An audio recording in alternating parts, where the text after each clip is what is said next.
Hi, this is David Thoms, co-founder of Summit Life Group. And we are a unique platform that connects consumers directly with licensed professionals, both in the insurance and retirement space. Today's episode, I want to focus on indexed annuities and understanding surrender periods and surrender charges. What are they? Are they avoidable? What you should know about them before ever purchasing an indexed annuity.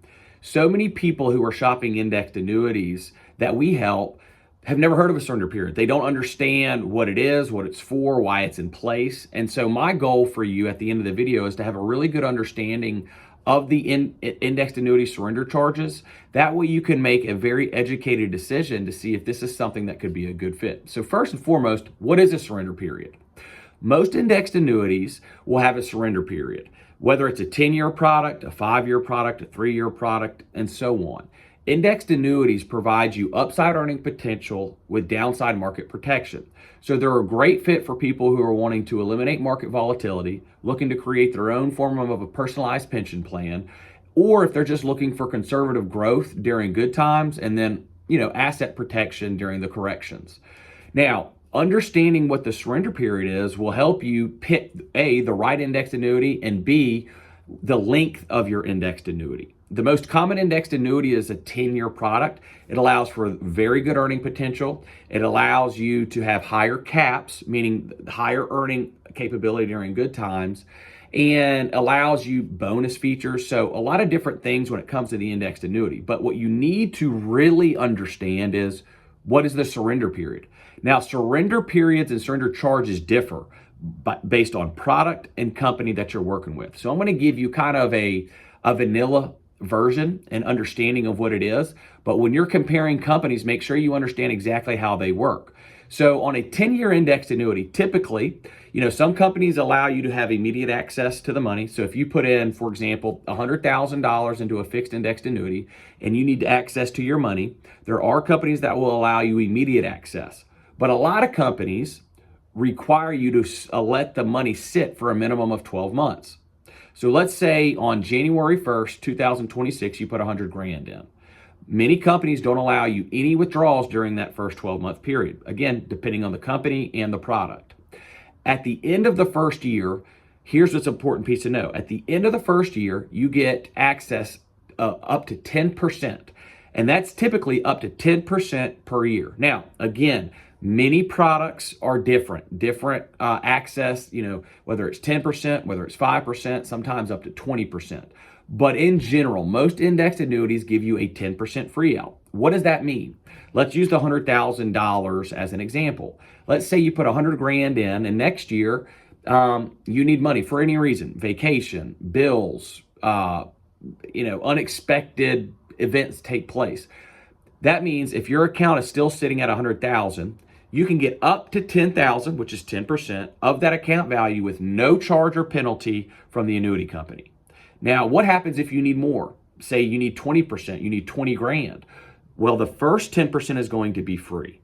The second 10% is going to be subject to a early surrender charge. Now, this fee is different with every company, but let's say that in year 2, there is a 9% early surrender charge. That means 90% of your money in year 2 will have a 9% early withdrawal charge. And let's say that each year that percentage goes down by 1. So in year 2, it's 9, then 8, 7, 6, 5, 4, 3, 2, 1.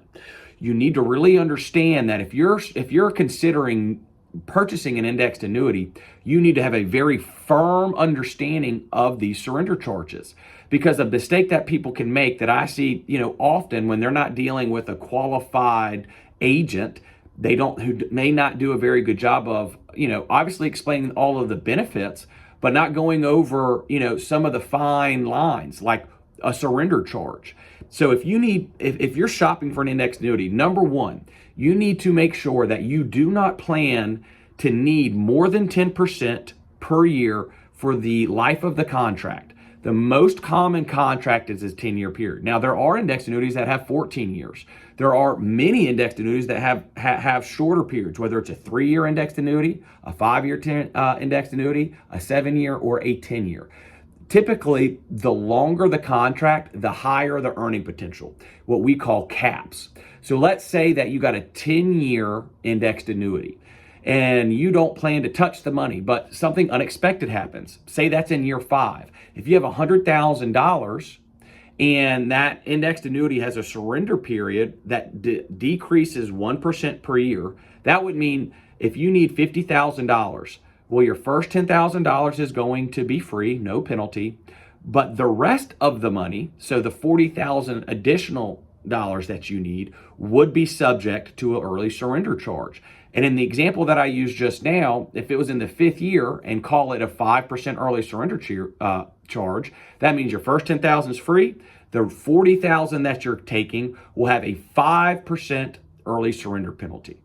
Now, that's okay as long as you understand how these charges work. When I'm educating people on indexed annuities, there's a few categories that I go over that's critical to make sure that they are the right type of clientele for this product. Number 1, don't put all of your assets in one place.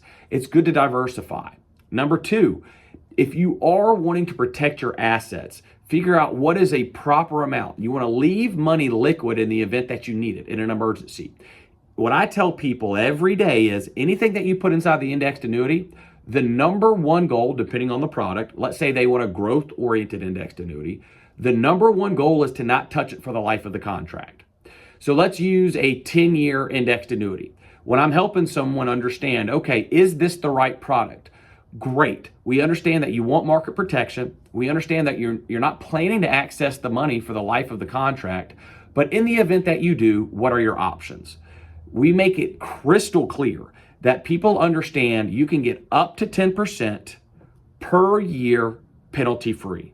Anything above that 10% will be subject to that surrender charge, and that charge will be based on how much money that they're taking out and then what year in the contract they're withdrawing the money. So make sure that you really dive into understanding this one thing. When you're shopping indexed annuities, it's great to understand all the bells and whistles and the great things about indexed annuities. But it's equally as important to understand what many people may refer to as the downsides. It doesn't matter to me what you refer to it as. It's just as long as you understand the good, the bad, the in-between, and the ugly. So it's great that your indexed annuity may provide you a bonus. It's great that your indexed annuity may provide you a lifetime income. It's great that your indexed annuity is going to protect you in market corrections and downturns. But do you understand your surrender charge? So if you're looking at indexed annuity as an option, or if you would like your indexed annuity reviewed to really, for us to, take a look at it under the hood, what type of product are you in? What are the benefits? What are are there bonuses attached to it? Or, hey, tell me, what are my surrender charges? So many people, when we're doing annuity reviews for clients and for prospects that are interested in indexed annuities, or for people who already have them and we're doing an annuity review, one of the number 1 things that we go over is, okay, do you understand your surrender period? For example, do you understand in year 7, if you needed access to 50% of your money, do you know the penalty that you would pay? If you don't know these simple answers to these very simple questions, then getting a review of your annuity is very important. We train our agents every single day on making sure that when we're helping people, number 1 comes education, right? We want to make sure that everybody is educated properly on the power of indexed annuities. That's the good parts of the indexed annuities, and that's everything that comes with it. Number 2, does this product provide true value to you and your family? Does it match your needs? Does it match your goals? And does it match your desires for the future? So again, coming back to the beginning, understanding surrender periods and indexed annuity is a critical piece when you're shopping to see if indexed annuities can be a great piece to your asset portfolio.